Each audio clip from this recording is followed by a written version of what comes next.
Good afternoon, everyone.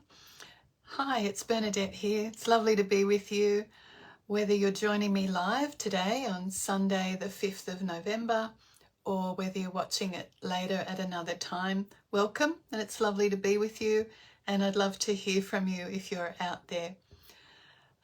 Given that it's this time of year, I'm going to chat with you today about how we can cultivate a sense of feeling steady, balanced, grounded, ready, balanced, did I say balanced? Peaceful and calm to meet whatever is coming next. And we're going to talk about that through the vehicle of breathing. Hello, Helena. Beautiful to be with you. Thank you for letting me know that you're there. So we might begin, as we always do, with a little coming to our senses, a little practice. It's always good to be able to drop whatever we've been doing and befriend this moment, and doing that together. Three of us here, I think, together, Jeanette, Patricia, Helena. Beautiful. Let's come together and just welcome ourselves and get ourselves ready for hopefully an interesting conversation this afternoon. So if you're happy to let your eyes close, if you're not okay to close your eyes, you can just lower your gaze and defocus a little bit. And I'm going to close my eyes. Let yourself drop out of, I always think about it as dropping out of thinking and into sensing and feeling. So what's there right now to sense and feel? Maybe you can feel, like I can, the feeling of being seated and all of those contact points of the body with whatever surface that you're resting upon. And remember, all parts of us are welcome. There's never any part that needs to go into exile to be here.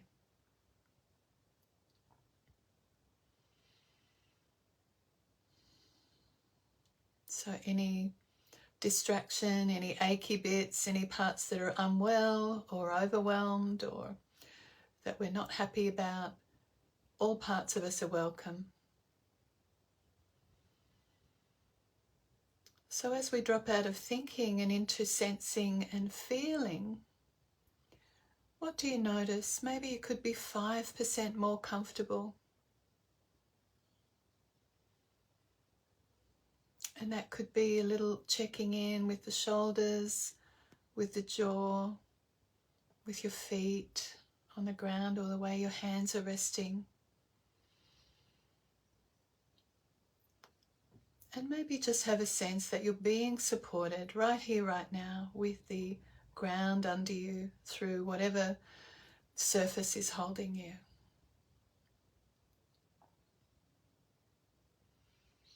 And get a sense of the air on your skin or the touch of clothing on your skin.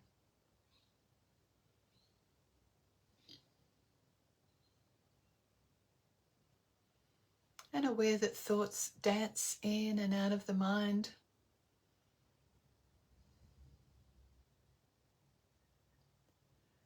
And maybe you can feel the movement of your own breathing without having to change it, without having to alter it in any way. Maybe you can feel that.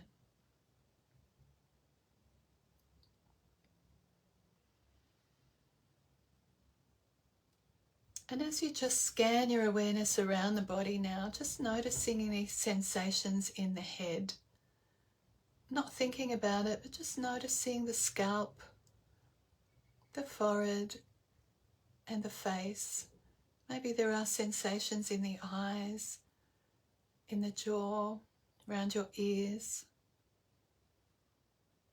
Sensing the head like an orb full of sensation that's radiating out in all directions.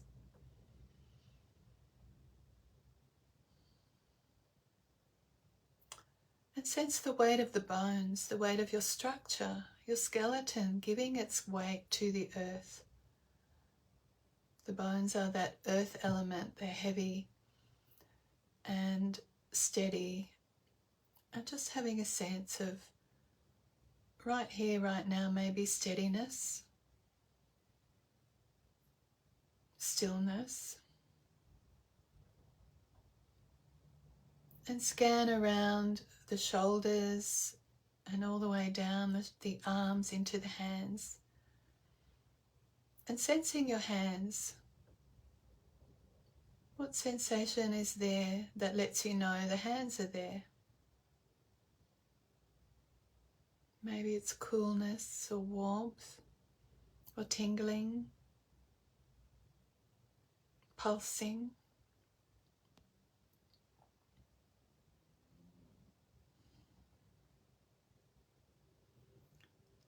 And scanning the back of the body, shoulder blades, both sides of the back, the buttocks, the whole pelvis. And the front of the body, the belly and the chest, the navel area, the pubic area, the hips. Sensing where the legs join the body. And then sensing the long bones of the legs and the large muscles of thighs. Just scanning awareness down through knees, through the calves and shins, through the ankles into your feet. And can you sense the feet and parts of the feet, maybe the balls of the feet, the heels, the toes, the tips of the toes, space between toes.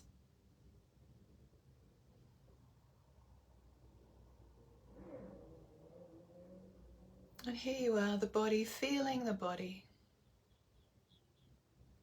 sensing the body breathing of its own accord.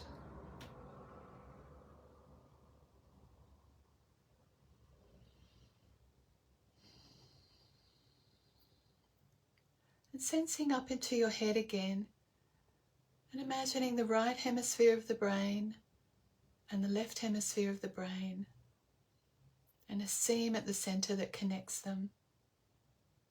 The whole brain, the whole head, the whole body, full of sensation.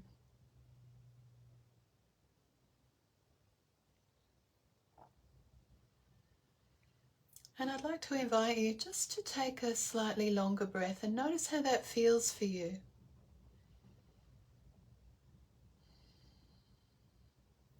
And try that again. Just invite a slightly longer breath, both in and out, and just notice how that feels for you. No right, no wrong, just an inquiry.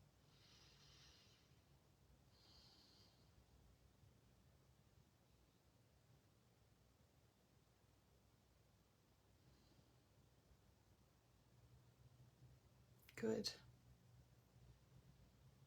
And then when you feel ready, gently just move a little bit, rouse yourself a little bit, and just notice how you feel after having just a few minutes of being still and being in community, even a virtual connection in a virtual community. So hello and welcome again. I hope that you feel a little more steady. I certainly do. It's lovely to be with you. So today I want to talk a little bit about our breathing, and not to make it wrong, not to change it in any way, but just to talk about and maybe get some experience of our natural, what my teacher calls our essential breath. And the essential breath is just our normal day-to-day breath. It's kind of our default setting, if you like. And to be able to use our breath as a vehicle for accessing states of feeling calm, feeling clarity in the mind, peace in the heart, having a little more energy in the body. The breath can bring all that to us, but we need to do a bit of deconstructing, because on some level, most of us these days have a level of breath holding. We're not always totally stopping it all the time, although I know that I do. you know, from time to time, and you might catch yourself in the middle of a difficult conversation, or in the middle of a traffic jam, or when you're resisting something or concentrating even, there can be a holding of the breath. And that's a restriction in some part of the body. So deconstructing the restrictions to natural breathing and healthy breath movement is what we want to talk about. Because most of us have been taught, I'm sure you have, to hold your tummy in to appear more slim, or to hold a firm core because it's good for back pain, and all of these kind of ideas about what we should do with our core and what we should do with our tummy. And I want to help maybe debunk some of that and make it a little more practical, especially as we're going into this kind of crazy busy time of year.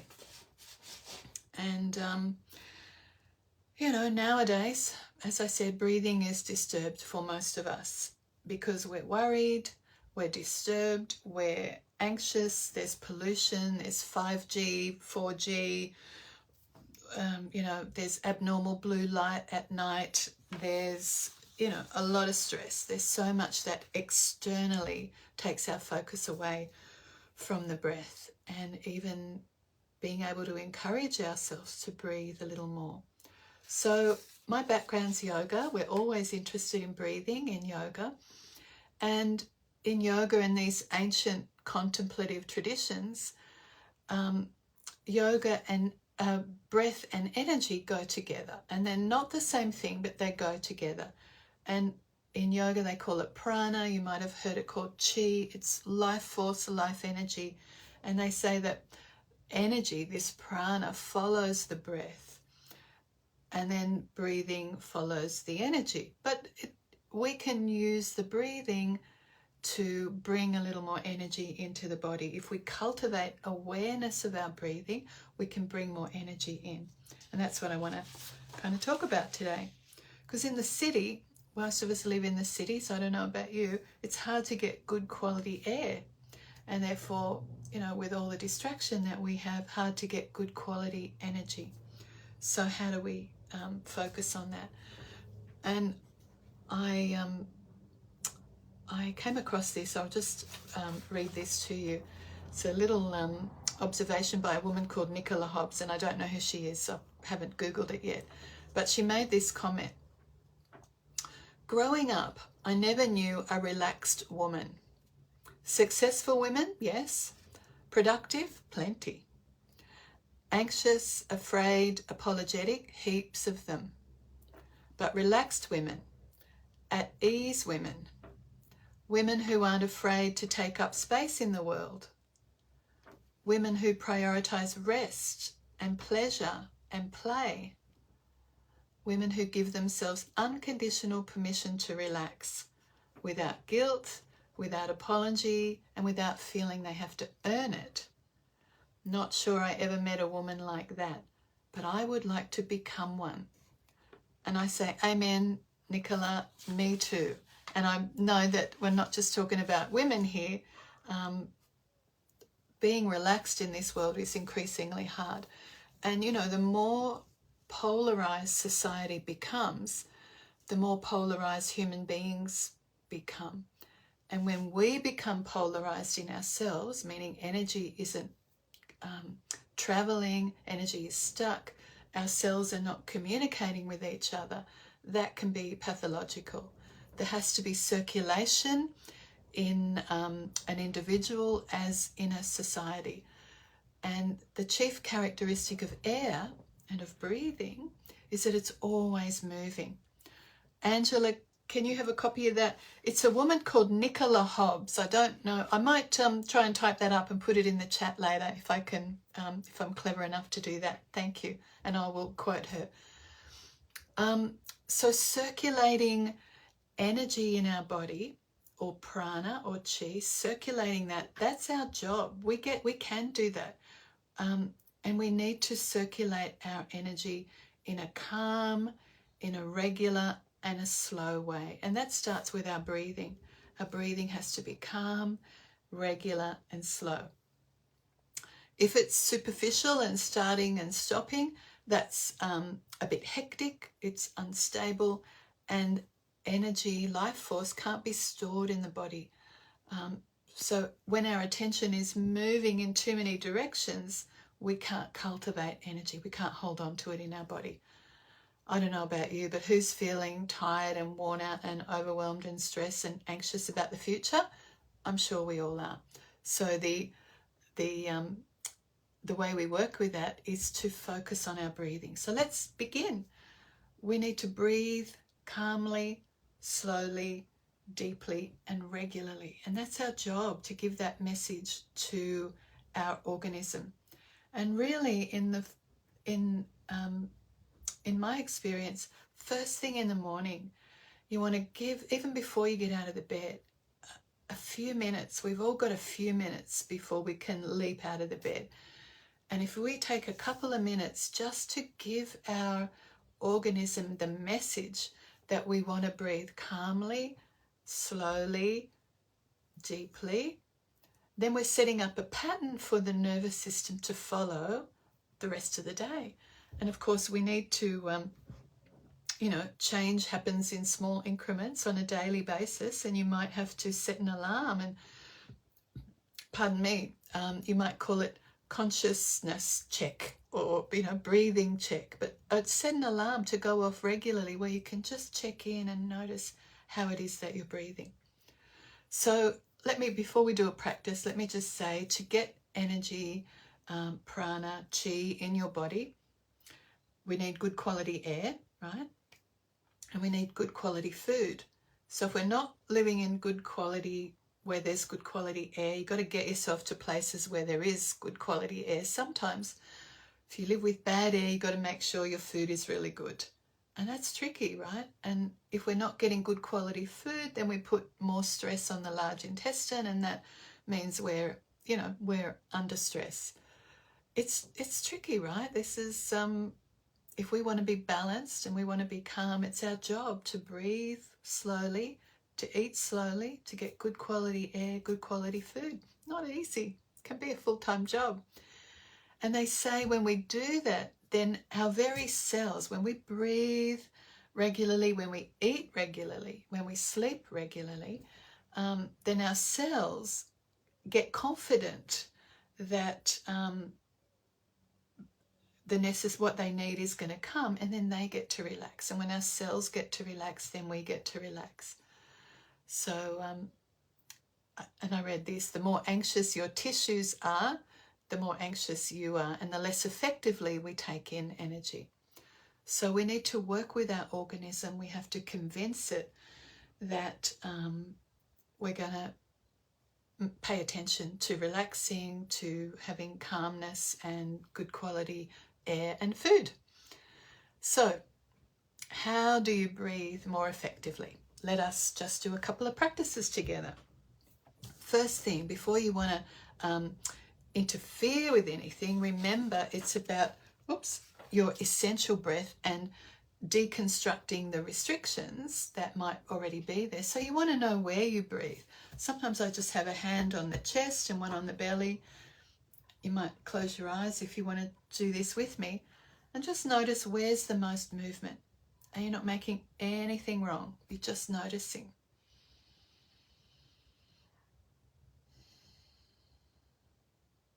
Now, right now, I can feel I have more movement in my chest.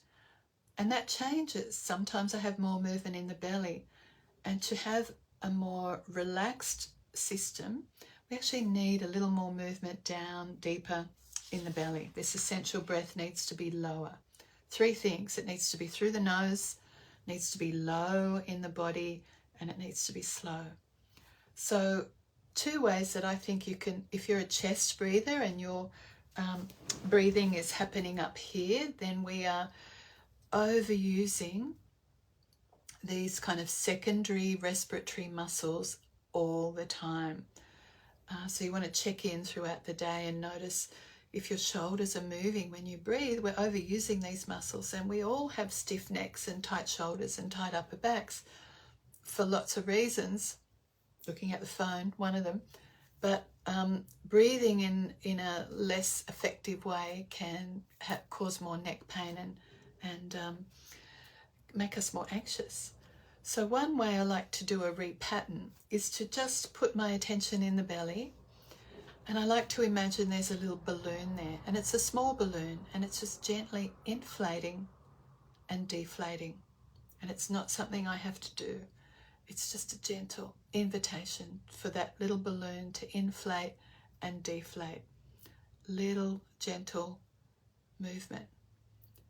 So that's one way of repatterning. It's not that the breath needs to be a bigger breath, but it needs to be deeper down into the body.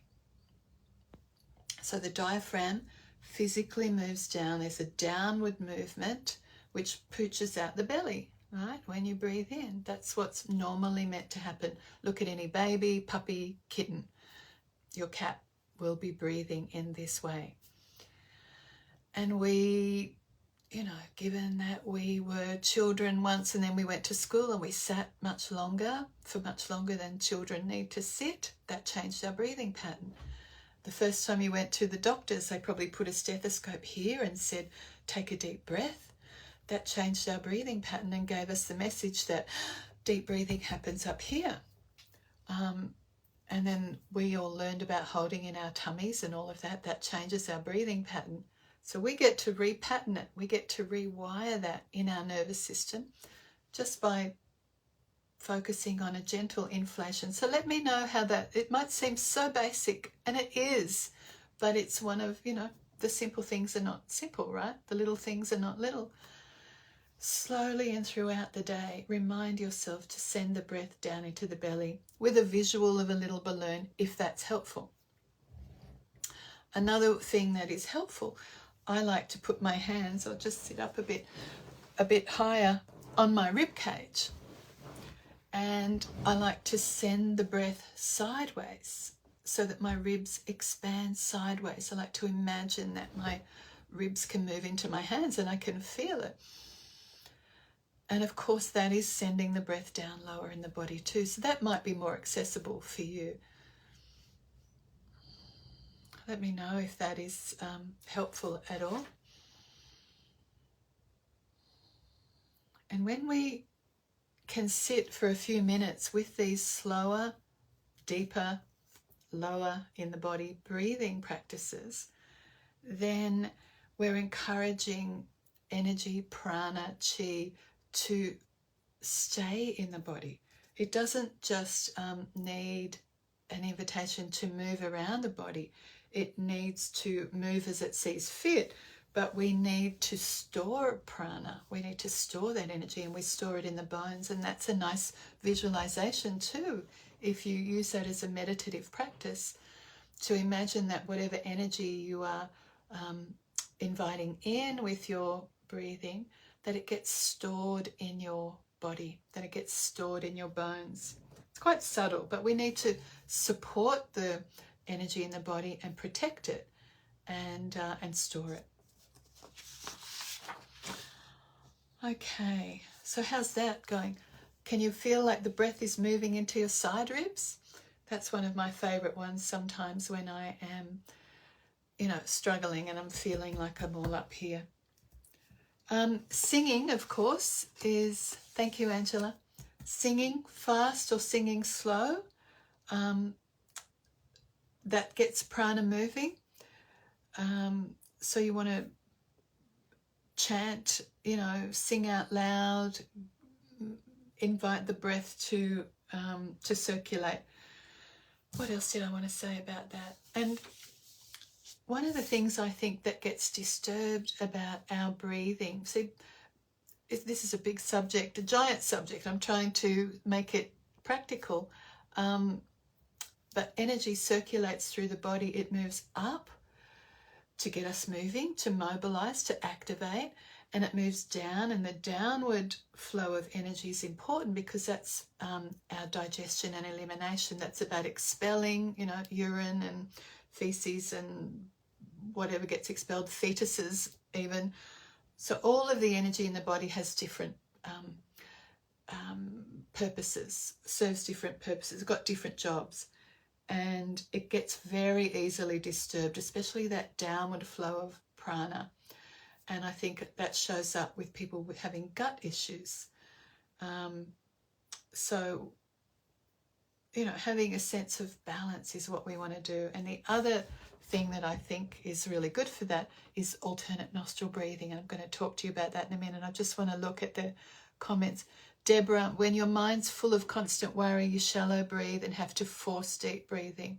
So very tired. I hear you, sister. I hear you.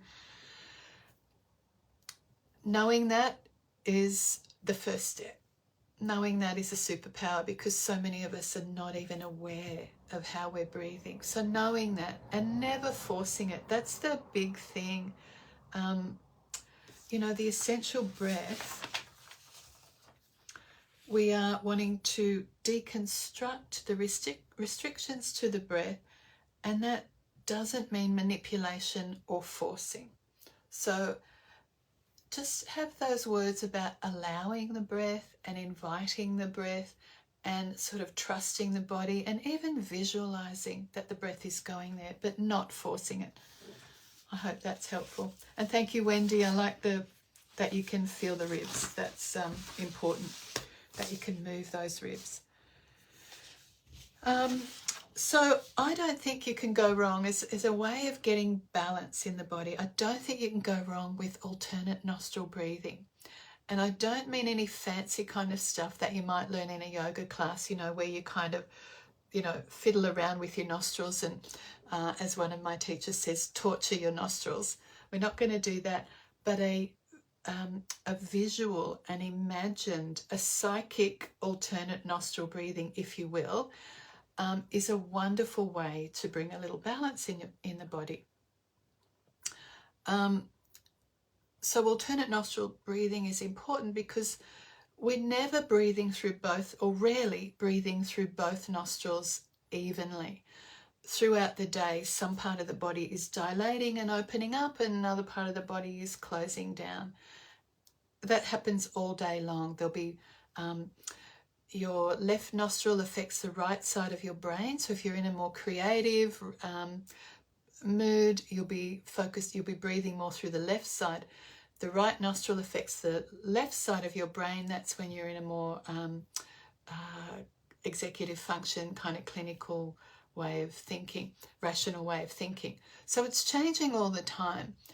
And that's good. We want that to happen. We want it to happen in a nice, balanced way. The body will change from side to side about every 90 minutes or so. Yeah, I'm coming to that, Virginia, the 4-7-8 breaths. I think that's, yeah, thank you. Good suggestion. We're coming to that.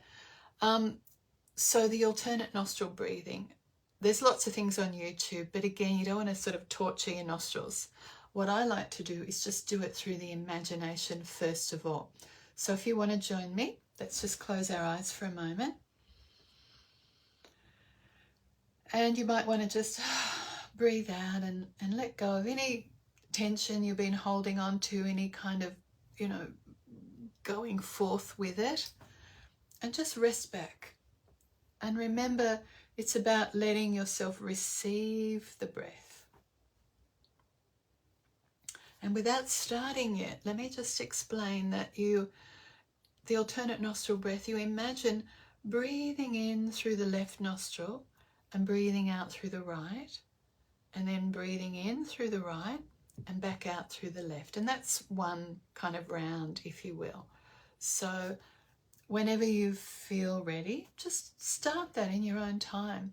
I like to imagine initially that a point between the eyebrows and the breath is coming in through the left nostril, meeting at a point between the eyebrows, flowing out through the right, and then coming in through the right, meeting at a point between the eyebrows and flowing out through the left. And it's simple and it's easy. You might like to imagine a silvery colour or a golden colour on the right, silvery on the left, or whatever works for you.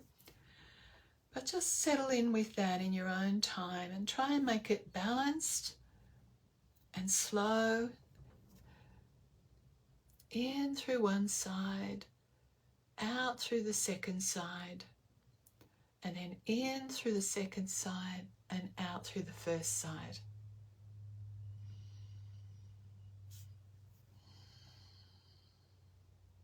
Just let's try that together for a few minutes.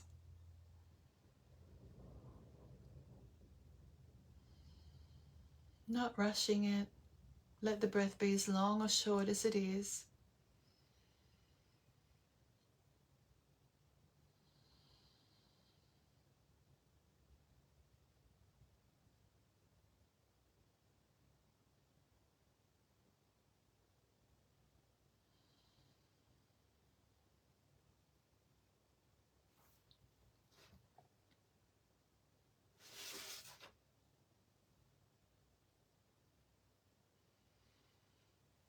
And as you're doing that, sometimes I imagine that I'm breathing in through the whole left side, and then breathing out through the whole right side, and then breathing in through the whole right side, and breathing out through the whole left side.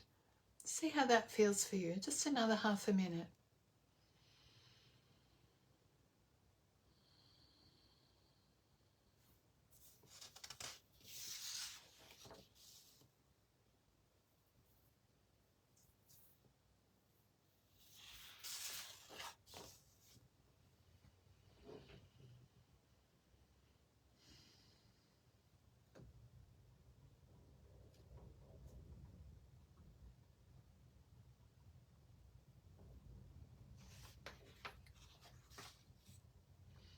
And at some point, just let it go. At some point it will feel right just to breathe in through both nostrils together.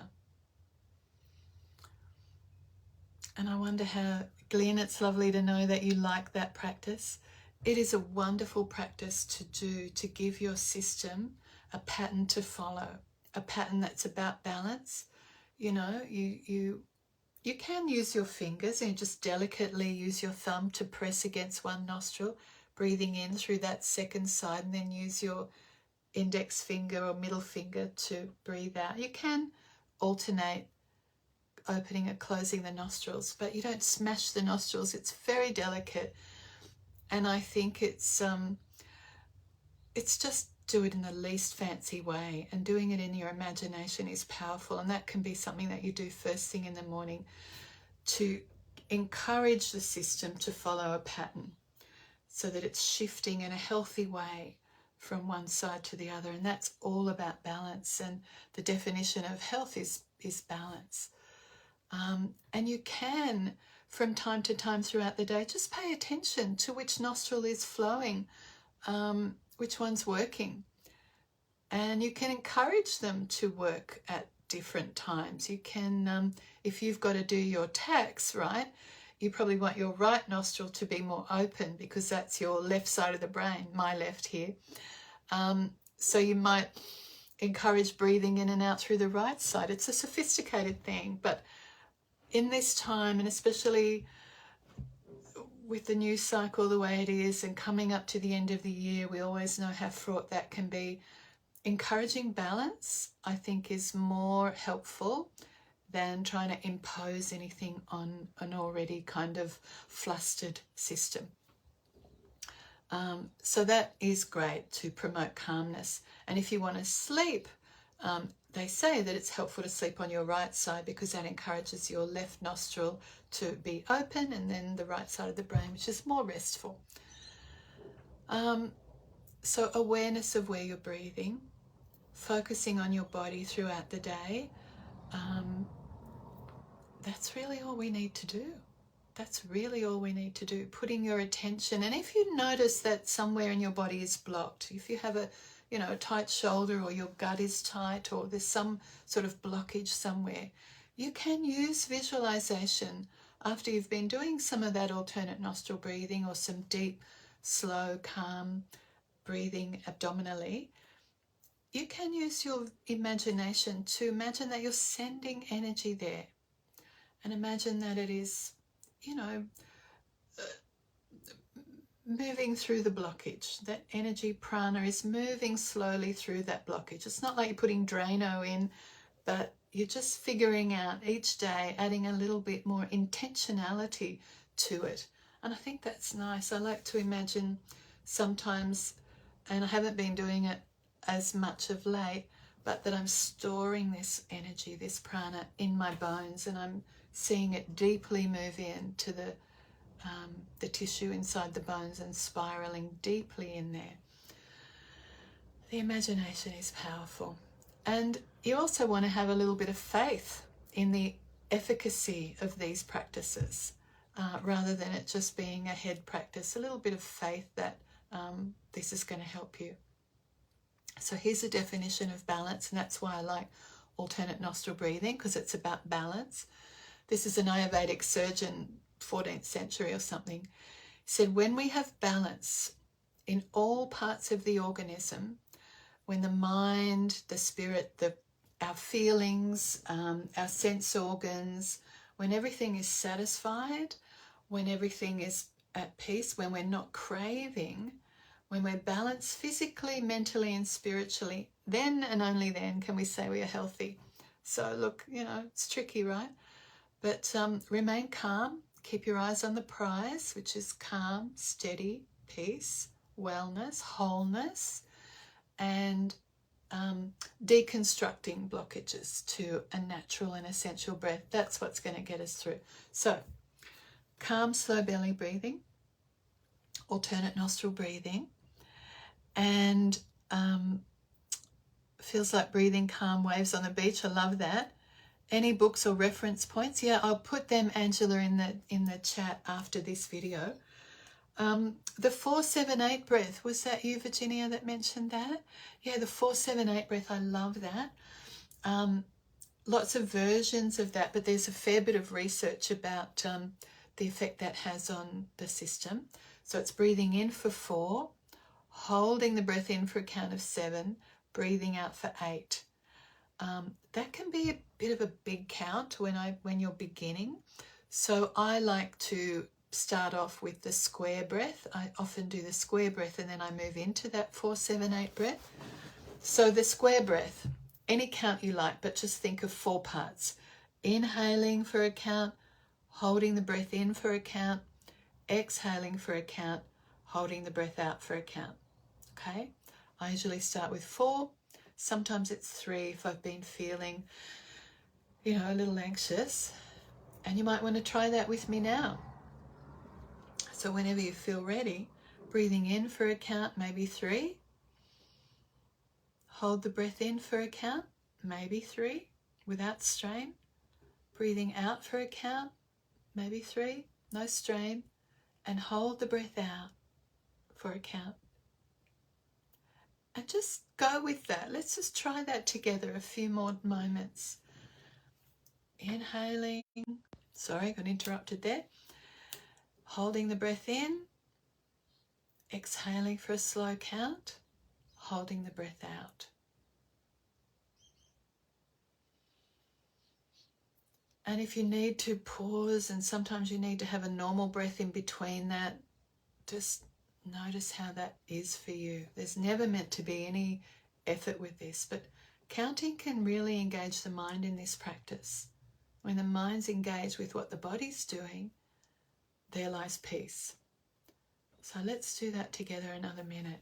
Inhaling, holding the breath in, retaining, exhaling, holding the breath out. And find a count that works for you.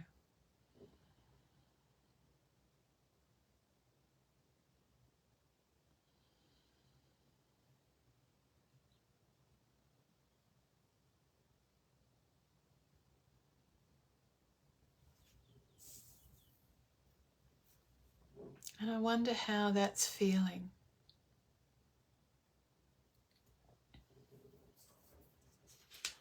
As I said, after I've been practicing this for a while, and I usually do it 4, 4, 4, 4, and these are slow, like heartbeat kind of counts. It's not like 1, 2, 3, 4, 1, 2, 3, 4. It's a slow count.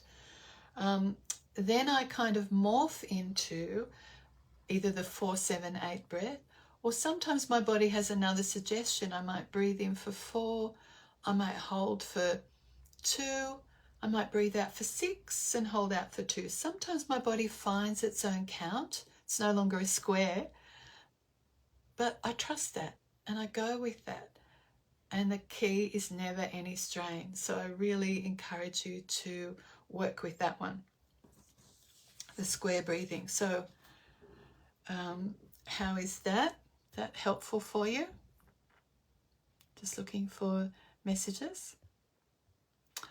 Okay, so I've got one more practice I want to share with you this afternoon.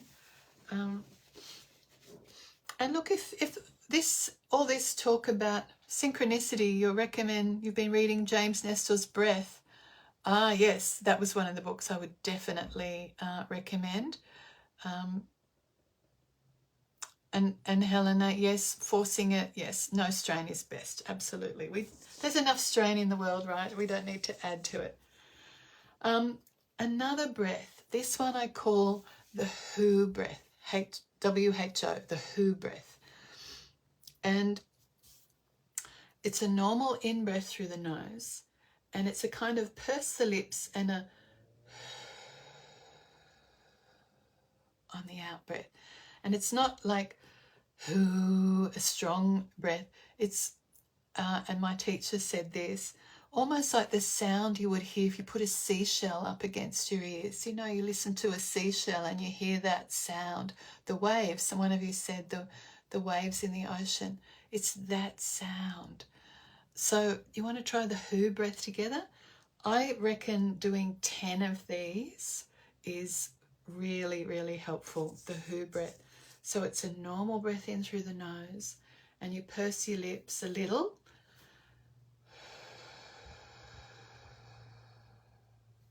Normal breath in through the nose.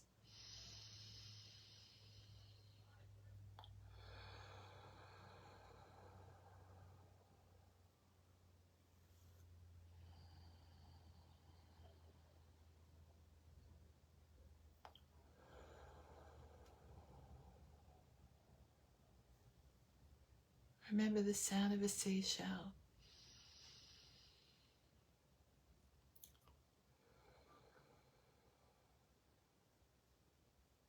And as you keep going, just tune in on your out-breath to the sensation in the abdominal wall. Might be a little pulling in of the abdominal wall as you get to the end of the out-breath. Let it relax and expand as you inhale, but you might feel a very slight engagement of the deeper muscles of the abdomen.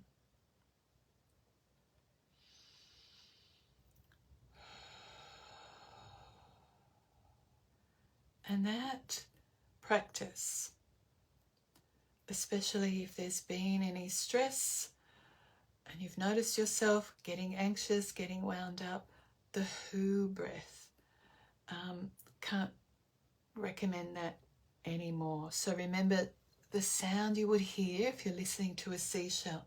That's the sound you're kind of making as you breathe out.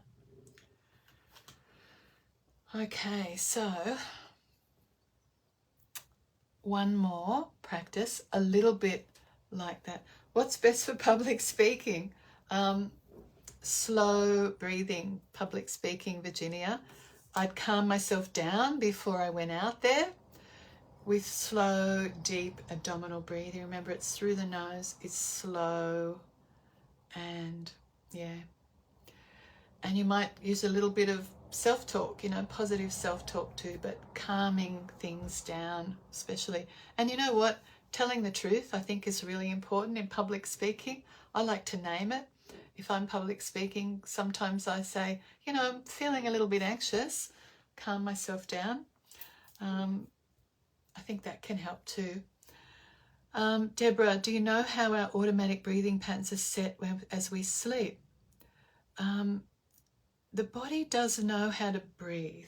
And like I said, we all have a default practice, a default setting, if you like.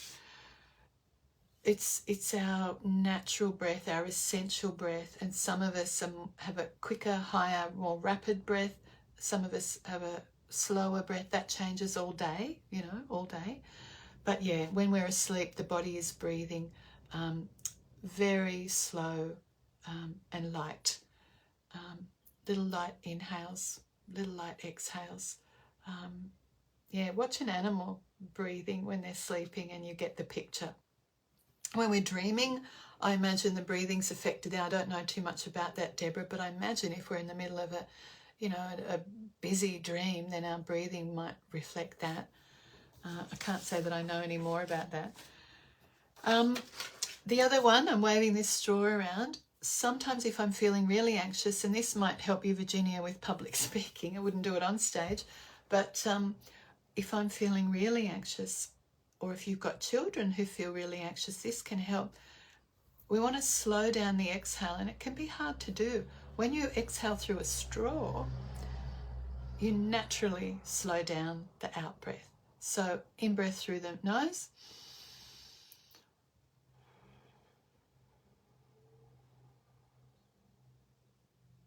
That was a full exhale. I recommend straw breathing. Practice it. It forces you to slow down the out breath. So I'm really a big fan of the straw. Okay. And again, that can just repattern, which is what we want to do, is repattern our nervous system. Because our nervous system needs to feel safe. Nervous system's got, 4 essential needs. It has to feel safety, it has to feel connected, it has to feel activated, safely activated, and it has to feel that it can rest. So it needs to be safely deactivated. And when one or more of those needs are not met, then the nervous system pulls energy out of the bones and out of the deep storage of energy just to survive. There's no energy then left to heal, to grow, to change, to thrive. We're just in survival. Just been diagnosed with sleep apnea, looking for a non-CPAP solution. May help, Wendy. I'd give it a go. I'd be absolutely doing anything to give it a go. And I'm no expert and I'm not giving advice, but the nostrils are the first port of call of the immune system. And we actually need, maybe you try saline solution. I don't know what you've experienced, but we need to keep them open, flowing, because that's the first entry point of our immune system. And when you force airflow through the nostrils, then it changes things. So I can't give any advice, darling, but I'm willing you on with that. And that visualization of alternate nostril breathing, and maybe even visualizing a slow flow through the nostrils, may help. I'd be doing that practice myself. What else did I want to say? I think that's all I want to share with you. I really believe that, breath is life. Breath is the vehicle. It's the first thing we come in with. We inspire and then we expire. There's a set amount of breaths in between. And so it's our job to take care of that. But remaining calm is important. And if any of this talk about energy seems a bit woo-woo to you, I think we can all feel energy at various times. And I encourage people sometimes to do this little practice of trying to feel the energy in your body. And I do this by rubbing my hands, creating a bit of heat. And when you take your hands apart and together, and if you do that with your eyes closed, you might actually feel a little bit of resistance, like there's a magnetic push apart or a pull together. You can feel something through the hands. I'd be giving that a go. That's what we're talking about. That's the energy in the body, the prana in the body, the life force, and that's a way to access that. So slow, deep abdominal breathing, alternate nostril breathing. Imagine that first thing in the morning after a couple of slow, deep abdominal breaths, giving your nervous system the pattern that you want to follow throughout the day. Set an alarm on your phone to check in, conscious breath throughout the day. The square breathing, absolutely, and the who breath. I think these are big tools in our arsenal to meet, what's coming. And I really hope that we can all, Glenn, Tai Chi practice, you feel a lot of force in your hands. I bet you do. That's really a wonderful way to cultivate chi, to cultivate energy, to store it, to feel it, to move it. That's our job, right? So I'm really wishing you all well. We know that all these challenges in the world, you know, they don't always make us stronger. They do give us gut issues. They do give us sleep issues. They do give us, you know, pain and the inability to sit still and relax without judging ourselves. That's what stress does to us. And, you know, the environment that we're living in, which is so much about division and, as I said in the beginning, polarization. I hope that we can all in this coming season take care to cultivate energy in ourselves, and that gives us maybe the ability then to separate out people from the policies of their governments, to understand context. And, you know, I think we can collapse history and context and lose the complexity and nuance just because we want a right or wrong kind of situation. And we make things worse for ourselves and for others, and we can lose empathy when we do that. We can dehumanize.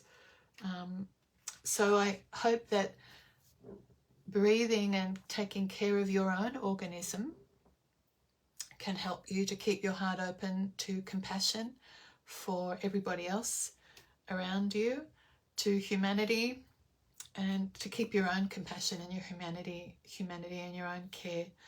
I think that's what the world needs now, is more compassion, more care, more humanity, less polarization, more connection. So I'm willing you on. I hope that your nervous system gets what it needs.